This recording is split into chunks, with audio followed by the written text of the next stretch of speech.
오늘은 로마서 25번째 시간입니다. 로마서 12장 14절에서 21절 말씀, 진정한 변화는 평화를 가져옵니다 라는 제목으로 말씀을 나누도록 하겠습니다. 우리가 운동을 배울 때 가장 많이 듣는 말이 있습니다. 어떤 말이죠? 운동을 개인 PT 같은 걸 받아보실 때 지도해 주시는 선생님들이 종종 하시는 말씀이 있어요. 어떤 운동을 배우든지 마찬가지입니다. 힘 빼라는 얘기를 많이 해요. 힘 빼라. 뭐 헬스가 됐든 뭐 수영이나 됐든 뭐 다른 구기 종목이 됐든 뭘 하든 항상 선생님들이 하는 말이 힘을 빼라고 이야기합니다. 힘이 들어가면 동작이 부자연스러워지고 효율적으로 몸을 쓰기 쉽지 않아서 부상의 위험이 높은 거죠. 그래서 운동을 가르쳐 줄 때 보면 늘 힘을 빼라고 얘기하고, 실제 운동을 잘하는 사람들을 보면 부자연스럽지 않고 물 흘러가듯이 자연스러운 그 동작과 그 모습을 볼 수 있다는 것이죠. 여기서 말하는 힘은 단순히 힘이 아니고요, 좀 그 운동을 할 때 들어가는 과도한 욕심, 긴장까지도 포함되어져서 힘을 빼라는 의미로 우리가 이해할 수 있습니다. 자, 하나님께서도요, 신앙생활하는, 또 인생을 살아가는 우리에게 요청하실 때가 있어요. 힘을 좀 빼라는 거예요.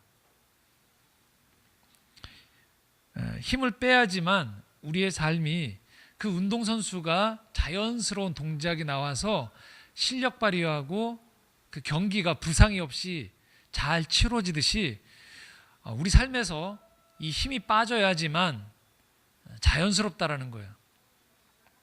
자, 자연스럽다는 건 뭘 말하냐면요, 평화로운 삶을 말해요. 그러니까 뭔가가 성기고 트러블이 일어나고 끊어지는 것이 아니고요, 사람들이 살아가는 그곳의 모습을 잘 보면 그곳에서 마음이 편하고 이 관계가 편한 가운데에서 일들과 또 목적한 바들이 순적하게 이루어지는 과정, 여러 가지로 해석할 수 있지만 참 평화로운 상태라고 이야기할 수 있겠죠. 서로가 서로를 보듬어주고, 힘들 때 내가 정말로 힘이 들었어요, 지쳤어요, 좀 쉬어갈 수 있어야 되고요, 함께 있을 때 좀 행복하고, 또 혼자 있어도 그다지 외롭지 않은 상태, 평화로운 상태예요. 자, 그런 의미로 보면 지금 우리가 살아가는 현대사회, 또 특별히 이 수도권에서 살고 있는 우리의 삶을 보면 어떠신 것 같으세요? 그다지 좀 평화롭지가 못하죠. 좀 많이 긴장이 많이 되어 있습니다. 관계도 이 사람과 사람이 모이면 긴장이 생겨요, 자꾸. 그리고 쉬지를 못하죠. 내가 힘들어요. 그런데 쉬는 순간에 큰일 나겠구나라는 생각들이 들어서 오히려 페달을 더 밟는 쪽으로 가서 내 고통을 좀 무마시키려고 하지, 힘든 상태에서 이걸 내려놓는 결단을 내리기가 좀처럼 쉽지 않습니다. 맞습니다. 우리 스스로만으로는 어려워요. 그러나 저는 이 부활의 아침에 이렇게 말씀을 드릴 수 있어요. 하나님이 도와주시면 가능하다라는 거예요. 그러한 삶이, 평화로운 삶이. 왜냐하면 이 그리스도교, 기독교는요, 다름 아닌 이 자연스러운 삶, 평화로운 삶을 회복하는 것을 목표로 하고 있기 때문에 그래요. 자, 평화의 본을 보여주신 분이 있습니다. 바로 예수 그리스도세요. 복음서에 나와 있는 예수님의 삶을 보면요, 지극히 아주 자연스러운 삶을 사세요. 이분이 가는 곳마다 뭔가 묶여있고 긴장 상태에 있고 뒤로 감춰져 있던 것들이 다 드러나게 되어 있어요. 끊어진 것들이 연결되어지고요, 눌려있던 사람들이 풀리는 경험을 해요. 자, 그러면 예수님이 살던 시대 자체가 그렇게 자연스러운 시대, 평화로운 시대였냐? 결코 그렇지 않았어요. 기원전 63년에 이 로마 제국이 힘을 가지고서 팽창하던 시기였어요.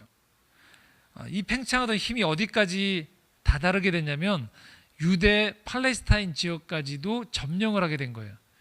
예수님이 이미 태어난 당시에는 이미 로마가 예수님이 살던 그 유대 지역을 점령하고 있었던 때였어요. 이 폼페이우스 장군이 예루살렘을 점령하고 난 다음에 제일 먼저 한 일이 뭐냐면 유대인들이 가장 중요시 여기던 성전을 침범하는 거였어요. 대대적으로 로마 제국은요, 힘으로 눌렀지만 아주 지혜로운 정책 하나를 폈는데 그것은 뭐냐면 관용 정책이었어요. 포용 정책이었어요. 그래서 그 나라의 문화를 로마 것으로 바꾸기보다는 그 나라의 문화들을 있는 그대로 인정하는 정책을 펼쳤어요. 그럼에도 불구하고 이 점령을 당한 유대 민족과 유대 나라와 이 로마 나라는 긴장관계가 도래할 수밖에 없었습니다. 왜냐하면 로마 황제를 신으로 지칭하고 있었거든요. 하지만 유대 민족은 여호와 하나님을 신으로 섬기고 있었던 민족이었어요.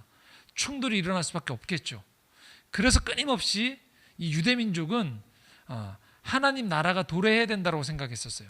예전부터 구약 성경에서부터 얘기했던 그 메시아가 와서 바로 이 나라의 질서를 뒤엎는 또 다른 강력한 힘이 이 땅에 임해서 저 로마 제국을 뒤엎는 역사가 일어나야지만 그들은 평화가 찾아온다라고 생각을 했던 거예요. 경제적으로도 무척 피곤했어요. 로마가 끊임없이 세금을 걷어갔거든요. 걷어간 세금을 가지고서 현지인들에게 평화나 번영을 주겠다고 말은 했지만 실상은 이 로마인들 그리고 로마의 편을 들어주는 유대 지역의 엘리트에게만 이 경제적인 혜택을 줬어요. 그러니까 안타깝게도 이 혜택을 받은 사람이 누구였을까요? 유대 지역에서 종교인들이었어요. 그래서 그렇게 예수님이 왔던 당시에 이 종교 지도자들이 예수님을 끔찍이 싫어했던 여러 가지 이유가 있지만 큰 이유 중에 하나가 예수님으로 인해서 기존 질서가 무너지는 것들, 단순히 종교적인 것뿐만이 아니고 자기들이 가지고 있었던 사회적인 이 기득권이 무너지는 것들에 대한 강렬한 저항이 있었던 거죠. 그러니까 결코 평화로울 수 있는 시대가 아니었어요.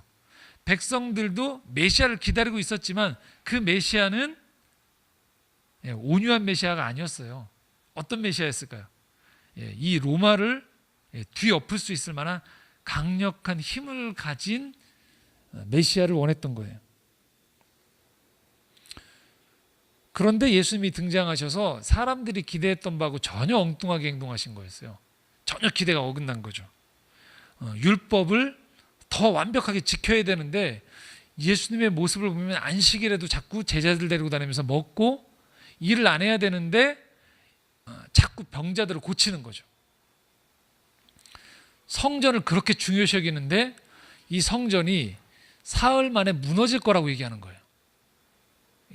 큰일 날이죠. 유대인들 입장에서는. 그리고 가르치는 대상이 가리질 않는 거예요. 그러니까 남성들 또 율법을 잘 알아들을 수 있을 만한 사람들에게만 특권을 베푸는 식의 가르침이 아니고요. 들판에서 유대인들은 회당에 모여서 말씀을 들었거든요. 들판에서 여자들 아이들까지 다 모아놓고 가르치시는 거예요. 심지어는 유대민족이 아주 저 사람들은 타락했다, 혼합주의로 아주 버리겠다 하는 사마리아 지역까지도 가서 거기서 아예 상종하지 않았던 여자에게까지 가서 복음을 전하시는 거예요. 어느 마을에 가서는 그 지역에서 로마와 결탁되어져서 세금을 막 걷어가면서 개인적인 부를 취했던 한 남자, 다 그 지역은 경제적으로 어려운데 혼자 부를 독식했던 그 세리장을 찾아가서 그 집에 거하고 그 집에 구원이 임했다라고 가르쳐 주시는 거예요. 노예들이나 할 만한 발을 닦아주는 일을 스스로 자기가 스승이라고 했던 사람이 제자들의 발을 씻겨주는 거예요. 자, 왜 예수님이 이렇게 하셨을까요? 뭔가 파격적인 퍼포먼스를 통해서 자기를 따르는 일정 부분의 어떤 무리들을 거느리는 종교 지도자가 되고 싶어서 예수님이 그렇게 하셨을까요? 아니었습니다. 예수님이 목적한 바는 분명했어요. 하나님 나라가 이 땅에 임하도록 선포하시고요. 그 선포가 되어졌던 그 지역에 예수님이 가면 무엇이 임하도록 하기 위해서였을까요? 평화가 임하도록 하기 위해서였어요. 그러니까 예수님이 갔던 지역들은 다 어떤 지역이라고 생각하시면 돼요? 평화가 깨진 곳이라고 생각하시면 돼요. 거기에 가셔서 예수님이 평화를 회복시키는 일을 하셨던 거예요. 사람들의 마음에 평화가 없어요. 거기에 예수님이 찾아가시는 거예요. 사람들의 관계가 어그러져 있어요. 거기에 예수님이 찾아가시는 거예요. 그리고 사람들이 믿고 따른다라고 했던 종교 제도와 형식 가운데 진정한 평화가 찾아오지 못하고 있어요. 거기에 찾아가시는 겁니다. 그리고 예수님은 그들에게 가르치시고 치유시키고 이적을 베푸셔서 궁극적으로 그곳에 평화가 임하도록 하셨던 거예요. 저희 그 예수님이 이 부활절 아침에 여러분에게 지금 이렇게 질문을 던지시는 거예요. 우리는 평화로운가? 그러니까 나는 지금 평안이 찾아와 있는가를 묻고 있는 거예요. 여러분이 맺고 있는 관계들에서는 평화가 임하는가? 그리고 여러분의 일하고 있는 일터나 사회 속에서는 여러분 평화로운가를 묻고 있는 거예요. 그러니까 예수님이 지금 이거 묻고 있는 거 아니에요. 얼마나 더 열심히 살고 있는가? 얼마나 더 많은 사회적인 경제적인 부를 가지고서 안정감을 누리고 있는가? 얼마나 그가 가지고 있는 레저 활동이 세련된가를 묻고 있는 게 아니에요. 그걸 하면서도 너는 평화가 있는가? 네가 그렇게 많은 사람들과 열심히 무언가를 해나가고 있는데 그 관계 속에서 평화가 있는가를 묻고 있어요. 저희는 지금 로마서 12장에 들어서면서부터 변화에 대해서 이야기한다고 했어요. 자, 어떤 변화를 말할까요? 우리가 지향하는, 교회가 지향하는, 우리가 성경을 공부하고 있어요.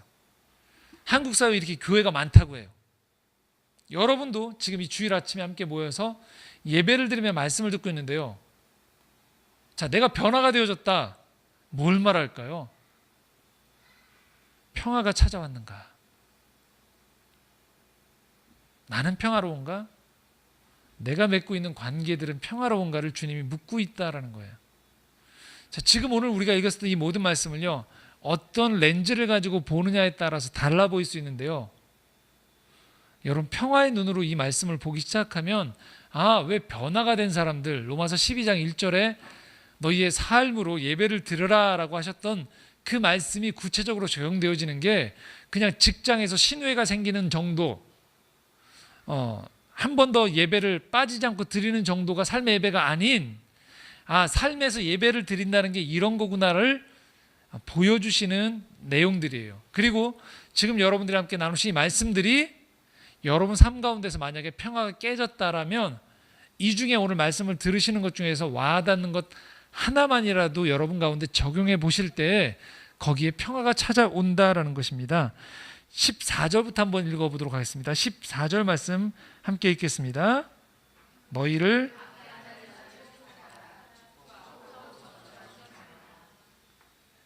박해하는 자를 축복하라. 축복하고 저주하지 말라고 얘기해요. 여러분, 나를 박해하는 사람을 뭐하러 축복할까요? 평화를 위해서예요. 지난주 이런 내용이 한번 인터넷에 돌았어요. 한참 조금 후에도 제가 관련된 내용을 하나 볼 텐데요.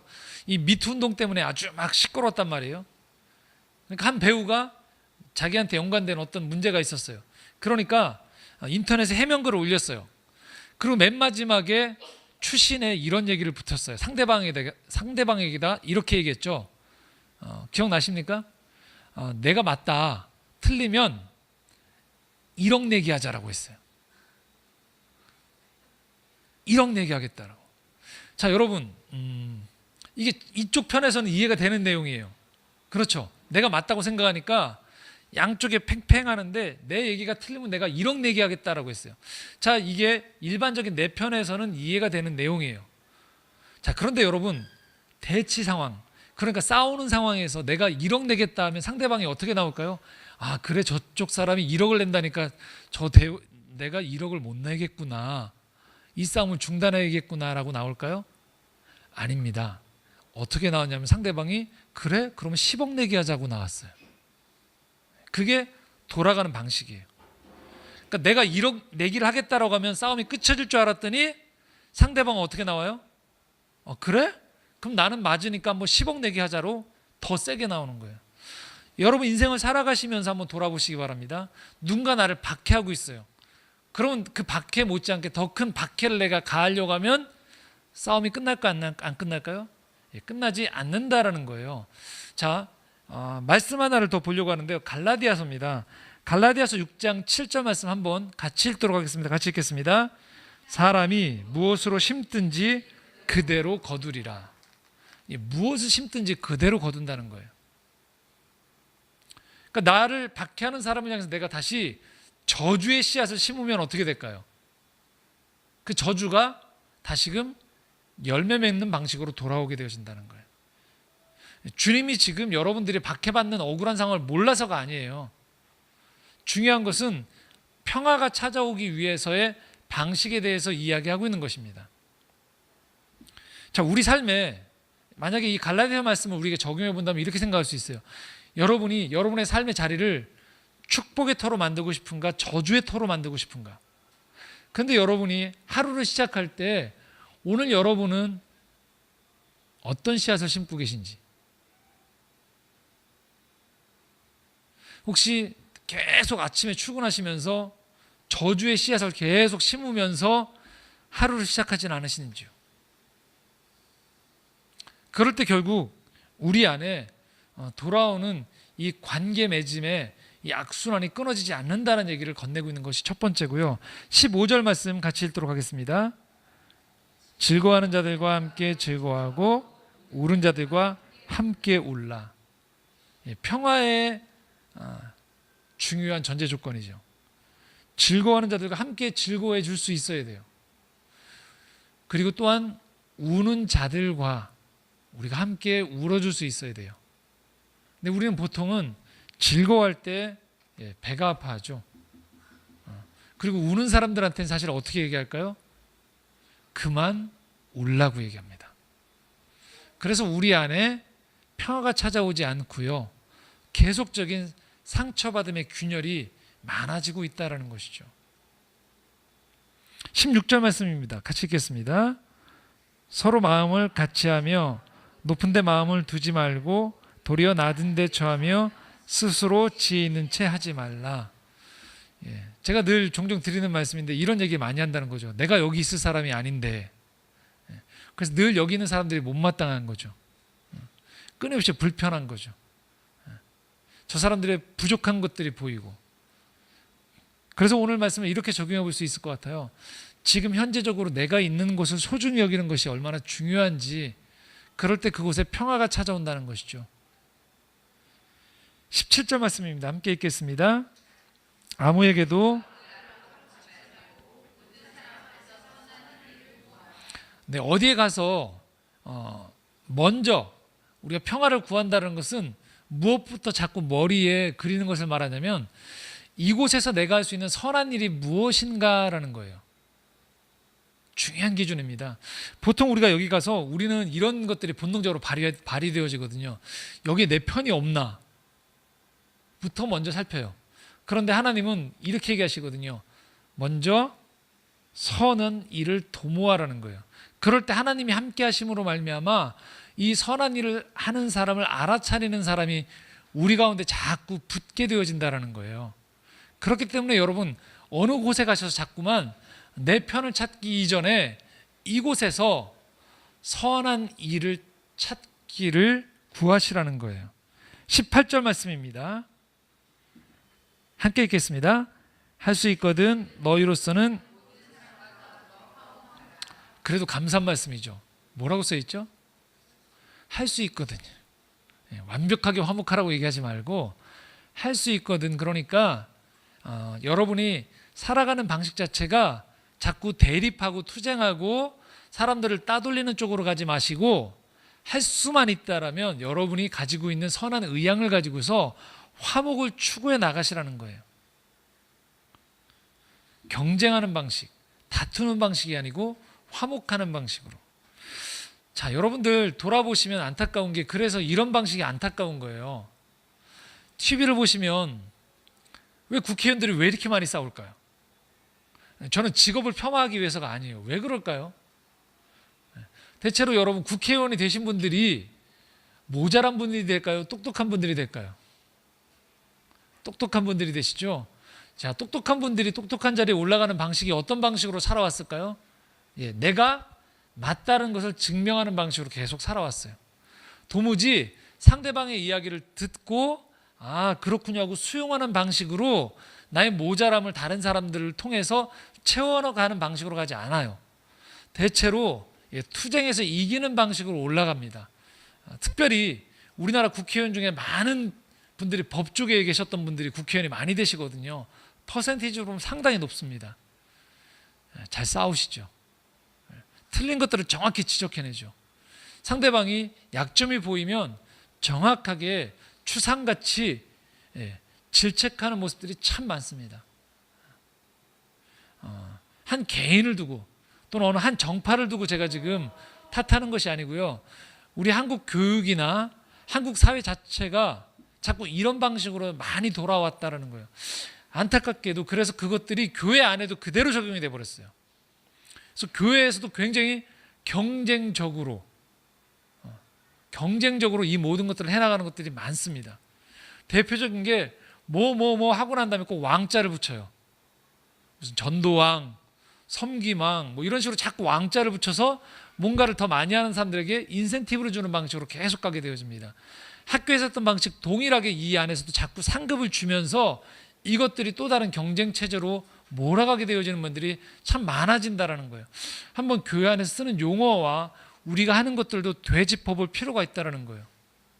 혹시 그래서 교회는 봉사를 굉장히 많이 하는 데도 불구하고 다툼이 잦은 것들 혹시 내 안에 이 봉사를 통해서 인정받음으로 가려고 하는 욕구가 있는 것은 아닌지를 되짚어 봐야 된다는 거예요. 우리가 하는 일들을 통하여 점점 화목할 수 있는가를 우리가 끊임없이 물어봐야 된다는 거예요. 그리고 마지막 말씀입니다. 19절부터 21절까지 말씀인데요. 함께 읽도록 하겠습니다. 내 사랑하는 자들아 너희가 친히 원수를 갚지 말고 하나님의 진노하심에 맡기라. 기록되었을 때 원수 갚는 것이 내게 있으니 내가 갚으리라고 주께서 말씀하시니라. 내 원수가 줄이거든 먹이고 목마르거든 마시게 하라. 그리함으로 네가 숯불을 그 머리에 쌓아 놓으리라. 악에게 지지 말고 선으로 악을 이기라.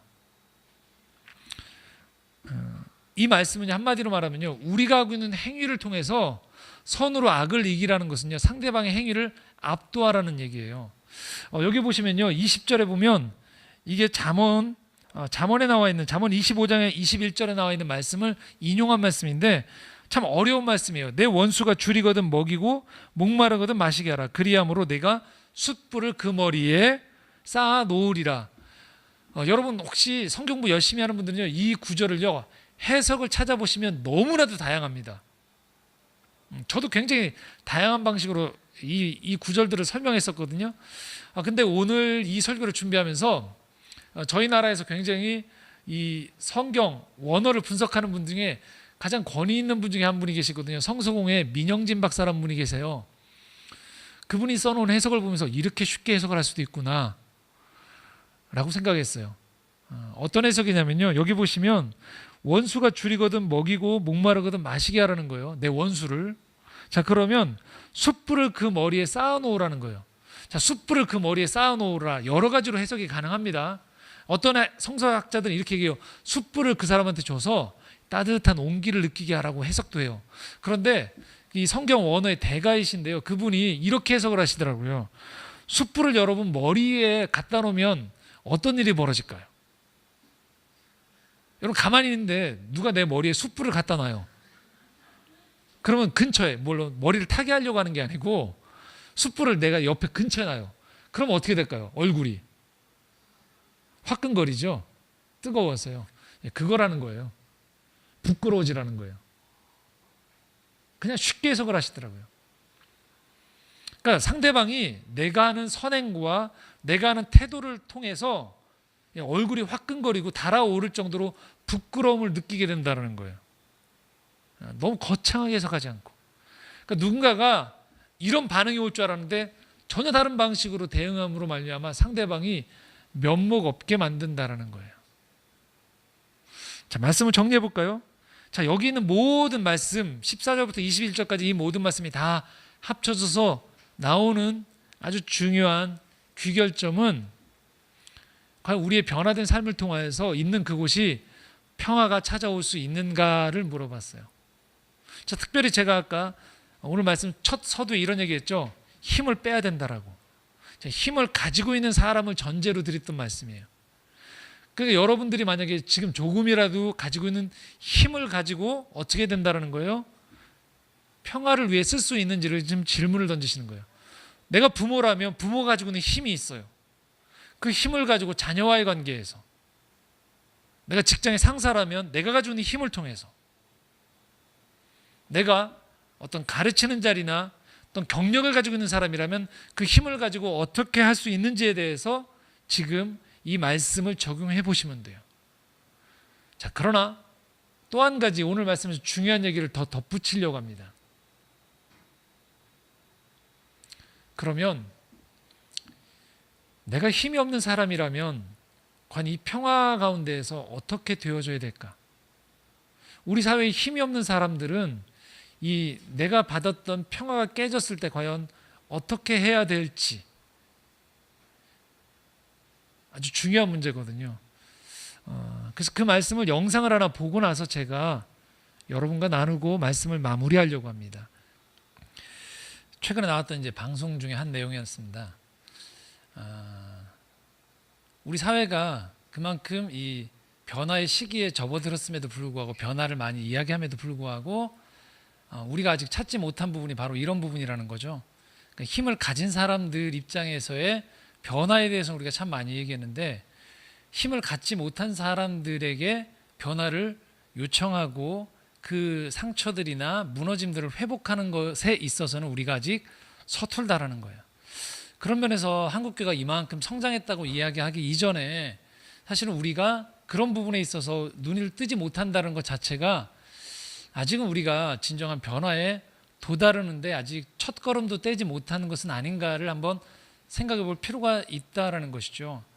오늘 말씀에서 이렇게 얘기합니다. 결국은 이 변화라는 것은 무엇인가? 진정 평화가 찾아올 때라는 거예요. 뭔가를 쌓아가고 가지고 이것들을 누구에게 강요해서 변화가 일어난다는 것이 아니고 마음 깊은 곳에서부터 동의가 되어질 때에 변화가 찾아온다는 것이죠. 참 감사한 것은 비록 하나님을 믿는 우리들이 좀 부족하지만 2000년 전 이 땅에 오셨던 예수 그리스도의 모습이 어떤 식으로 변화를 하셔야 되는지, 해야 되는지에 대한 본이 되셨다라는 거예요. 그분이 이 땅에 오셨을 때 바로 그러한 모습으로 찾아오셨어요. 힘을 가진 사람의 모습이 아니고요, 힘 없는 사람의 모습이 되어주셔서 그 사람들이 공감할 수 있는 깊은 자리까지 내려가셔서 함께 심지어 죽음까지 일어나셨다가 다시 부활하셨다라는 거예요.